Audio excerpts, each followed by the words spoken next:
Most of the freshers, whatever I'm seeing over here into this particular industry, they are not even capable. They are not equipped themselves. When I was in 2010, okay, before 10 years ago, it was like that. You have to just mandatorily keep 60% or 80% compared to a 10th standard or 12th standard. It was there.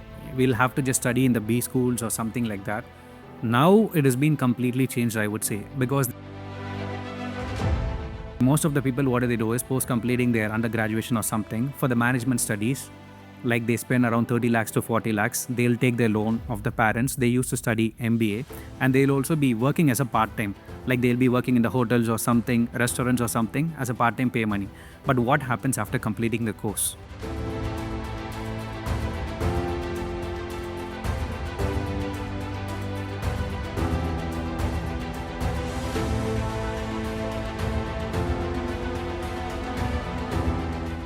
Hi, welcome back to another interesting episode of StuCred Experts Speak.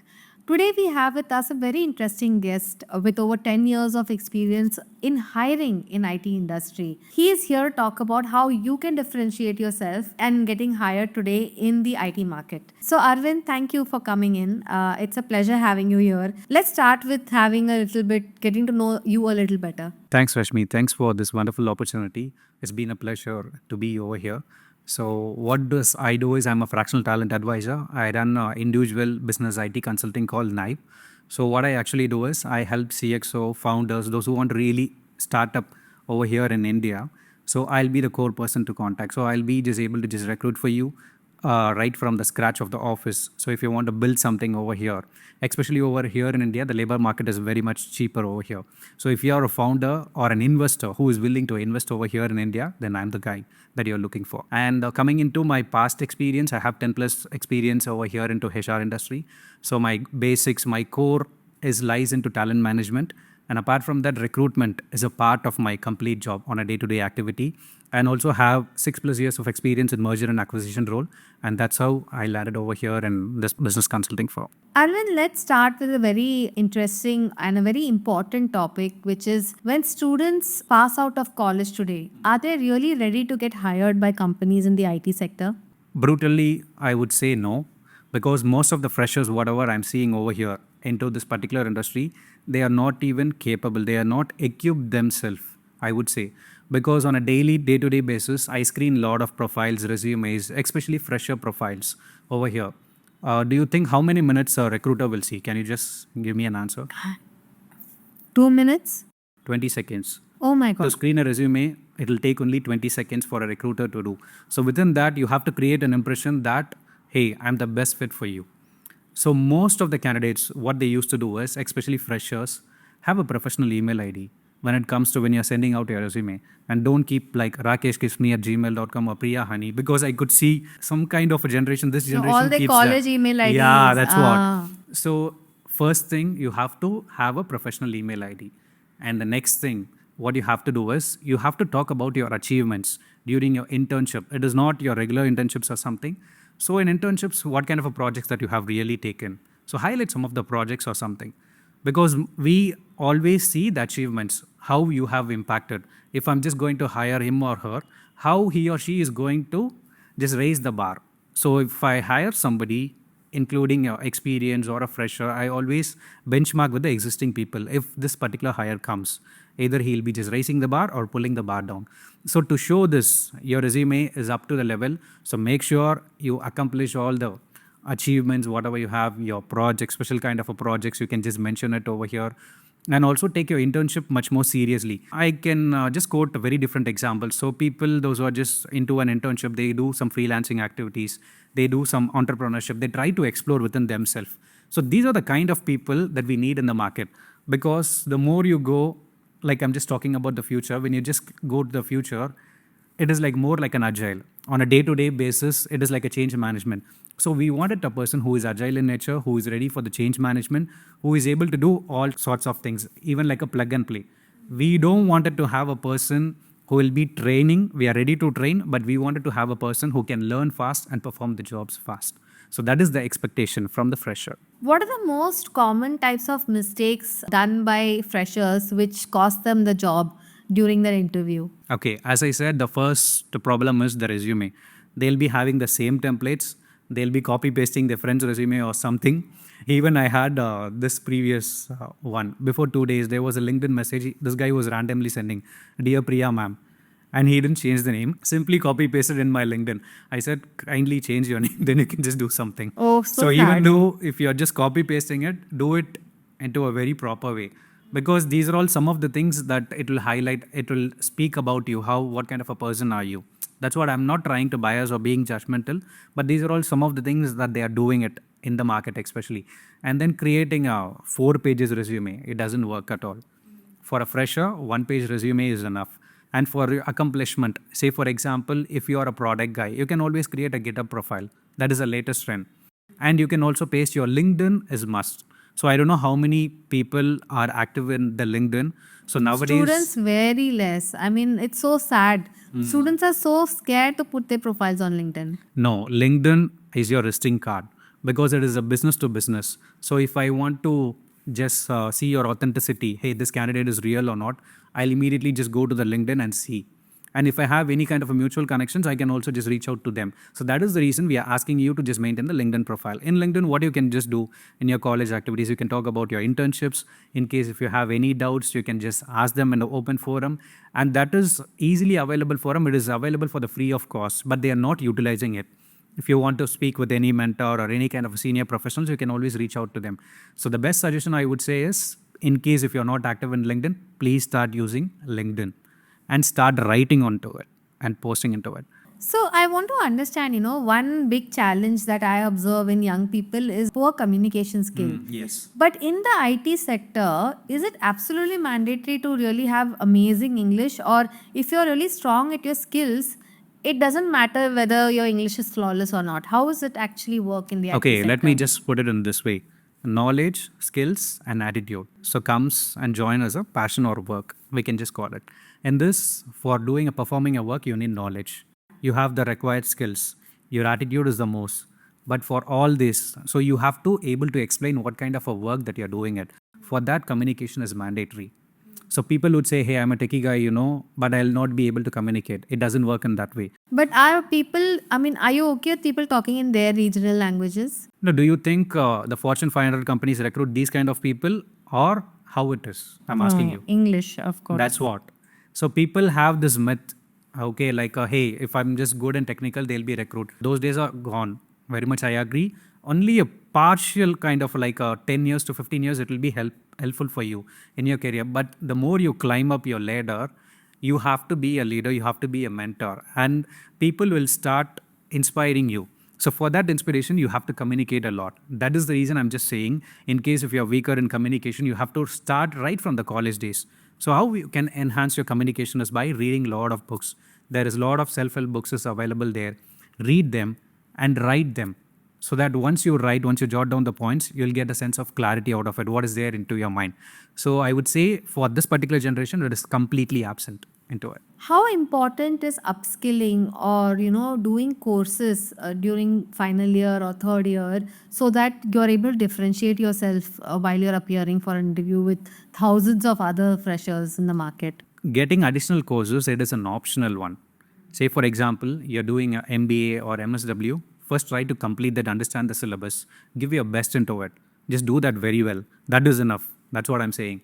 Additional course or something, so some people are there, okay, they'll be not able to crack the interview or something. Immediately someone will say, hey, you know something, you just go and do data science or something, you'll be getting a job immediately. No, that is not the case. You have to self retrospect yourself, what went wrong in this particular interview. Am I eligible or not? Or is there any skill set that I have to improve it? So take the feedbacks from the interviewer, then you can just work on it.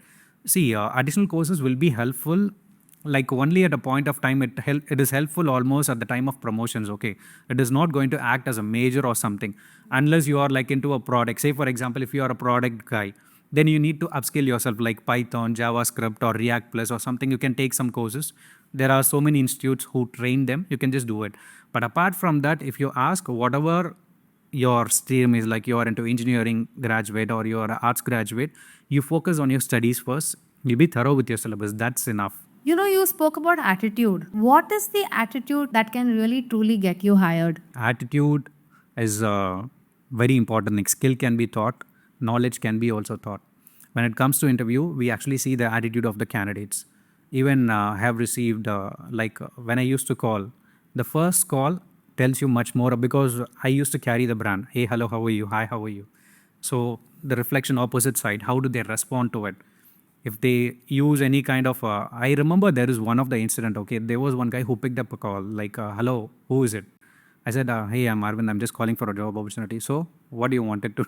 He's sleeping at that time. Okay, it was like early morning, 10 o'clock, 10 a.m. I'm sleeping. Can you just call me later? Now this guy is losing his opportunity. Now I know his attitude. He's not interested into my organization or something. Then that's all. This is gone. This is one kind of people. Like how do you talk to about them? How do you project yourself? The second kind of people, they'll be like even after the interview is scheduled, they never turn up for the interview. Even when I ask for the reasons, they'll be saying like, my grandfather passed away, my grandmother passed away, my uncle just met an accident before this interview, particular interview, 10 o'clock. All these things are there. So they never turn up for the interview. And some people doesn't even respond to it. I'm just saying. Why? I mean, it's so difficult No, to get that a is the job. job market. See, that is what I'm saying. If you're wondering why freshers are not able to crack the interview, why they are not able to just get the job, this is the attitude of the freshers nowadays. That's so shocking to hear. 90% of people are like that. 10% of people, they are very genuine. They just put their heart and soul into their projects, whatever they wanted to do. And those are the kind of people whom you actually see, they'll be just settled in a very good position. Are the jobs in the Indian IT market dwindling? And, how would you compare the global markets and the Indian markets a little bit so that, a student can think of what should they aspire for themselves in the next 5 years? What's the reality? Because, looking for a job abroad is a very big thing for IT people. Students want to just go into an IT job and then go abroad. Okay. What is the reality of it today? Okay, so thanks for asking these questions. Now, everyone's dream, including you, me, and everything, when we were into the college days, somewhat others, we have to go to other country and Yeah. work. Okay, that will be our dream. But what is the reality over here? Okay, most of the people, what do they do is post completing their undergraduation or something for the management studies, like they spend around 30 lakhs to 40 lakhs. They'll take their loan of the parents. They used to study MBA and they'll also be working as a part time. Like they'll be working in the hotels or something, restaurants or something as a part time pay money. But what happens after completing the course is like you have 3 months of visa. Within that, you have to find a job and you'll be not able to find a job. Why? Because the preference is being given to the particular country citizens. And second thing, a problem of racism. In case you think that out of the countries is a better option, so I'm sorry, that is not the case. There is a lot of racism across different countries, so you have to be choosing very carefully. And third thing is, even though if you have to work in different countries or something, you must have an experience certificate. Then only you'll be able to apply that graduation over there. So post taking that, and say for example, I'm a HR guy. Today I'm just working over here in HR and I have to just study for the higher studies. So will I get the same job in abroad? No. I'll be not getting into my stream particularly. Unless there is a very niche skill. Say for example, in my country, there is nobody else, no citizen has this particular skill set. Only this Arvind has the skill set. Then I'll be recruited. So this is one kind of people who will be there. And second kind of a people is whom you actually seen as a role model. Those people are from the company will be sending them as a fixed term employment for 3 years or something like that. So they go for the fixed term employment, they come back. And third thing is, like as I said, if you're just working at a Fortune 500 or a big 5 companies, they obviously have different locations apart from that. So that you will be able to move within the same stream. So that's what's happening. Apart from that, if you are a person who wants to go, like I wanted to study, who wanted to try it out separately, but this is the real time scenario. You can ask your check with your friends because most of the friends have blame like I lost my 40 lakhs. So they'll be not able to repay it. Then they'll be coming and settling over here in India like a mediocre job because they have to just repay their debts or something. This is the practical scenario. I'm just saying, stating that. So in case if your best option is try within your country, whatever the skill set, knowledge, opportunities are there, but you have to crack it. As I said, you have to work on your communication, resume, your attitude. If you just work on all these aspects, definitely there's going to be a job for you. Is it true that an engineering degree has now become like a 12th pass certificate, or their jobs are still there, or it is mandated to do a post graduation? See, for this particular question, and I can just answer it before COVID, after COVID. So you know that before COVID, the quality of the syllabus, how was entirely was different. So post-COVID, what happens over here is now why they are struggling, especially over the MS. Like 2020, they started recruiting a lot of engineering grads and something. And you know how the classes has been completely an online classes. For us, the online classes is completely new to us. Why? Because we have been naturally trained to listen to a classroom training. The teacher comes and teaches you, and you will be just listening to them for generation and generations. Now it is completely different. So in online classes, do you think everyone would be listening to them, and do you think everyone is really listening the classes? Yeah. There's a lot of difference, right? Yeah. So that's what the quality has been completely reduced, and that's what you would say that engineering degree has much more lesser value. So especially in case if you are a coding guy, already ChatGPT has started to replace that particular position. So in case if you are a profession who is willing to take any kind of a courses, you can concentrate on EEE, ECE or electronic communication. That will be the best options for you. How important do you think the percentage during your pass out, your final percentage plays a weightage in getting a job today? Of course, there are the top tier colleges, your IITs and all those are there, definitely. But I'm talking about the rest of the colleges, tier 2, tier 3 colleges. Is it that you have to have 99% and then only you'll get a job? No, absolutely not. See, when I was in 2010, okay, before 10 years ago, it was like that. You have to just mandatorily keep 60% or 80% compared to a 10th standard or 12th standard. It was there. We'll have to just study in the B schools or something like that. Now it has been completely changed, I would say, because they look into your profile for either you are an XLRI, you are an IAM or IIT, because that becomes a prestigious brand for that particular organization. Yeah. Hey, you know something. So that is what your additional degree would be helpful for you to attract the candidates. But even though if you speak with them, is there is any insightful conversation can I have with them, that also plays a major role. Because if you're going to bluff someone, nobody is going to recruit you, right? So obviously you have to only your skill set plays a major role into it. Yeah. So do proper whatever into your profession or something, try to explore into that, try to learn more into that, and try to equip what are the other things that has been coming in future. I meet a lot of students, who want to study further but cannot study because they need to work, because they need the money. But they are all, they try to do post graduation in correspondence, but they feel that it's worthless. Is it true that correspondence postgraduate degrees are actually not worth? Obviously it is not worth at all. See, that's what I'm saying. Like Even from reputed institutions? no, that's what.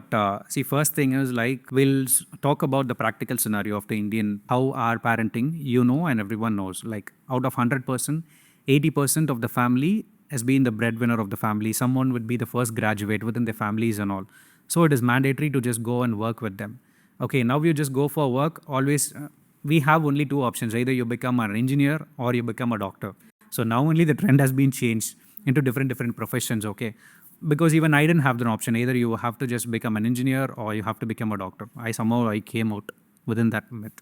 That's entirely different.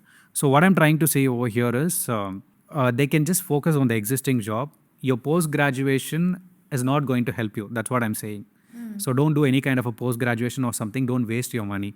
Instead, you invest that particular money on the skill set that you wanted to. In case if you have any latest tools or something, you can invest on it. Then you can just try to learn into it.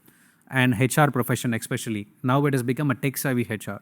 Previously HR was seen as much more people or something like that oriented. Now even it has been seen as a people, it has become a strategic role, and as well as tech savvy HR. You have to just learn about the latest technologies like a Workday, Zoho, and other platforms, tools like Lattice or something. You have to be much more thorough into it. So this is an example for the HR industry. Since I belong to it, I'm just giving it to you. There are a lot of things into the each and every specific, like you are a marketing, and for PR agency there will be different. So try to invest on the skill set rather than investing on a certificate. Don't trust a certificate. It's not going to help you. It's only for a label thing. That's all. Apart from that, in the workplace, it will be not considered for any or other things. What are the kind of platforms a student can go to upskill themselves while they are studying itself, which will be beneficial for them in their LinkedIn profile, in their resume? Okay, one thing is, as I said, you have to be active in LinkedIn. LinkedIn has lots and lots of learning courses. So people are not utilizing it. And Amazon Web Services, AWS, they provide a free services to all the students and everyone, including the working professionals. But how many of us know? How many of us are utilizing it? See, there are platforms. You can also learn from YouTube. You can read out from the bloggers or something. But we are lazy to do that.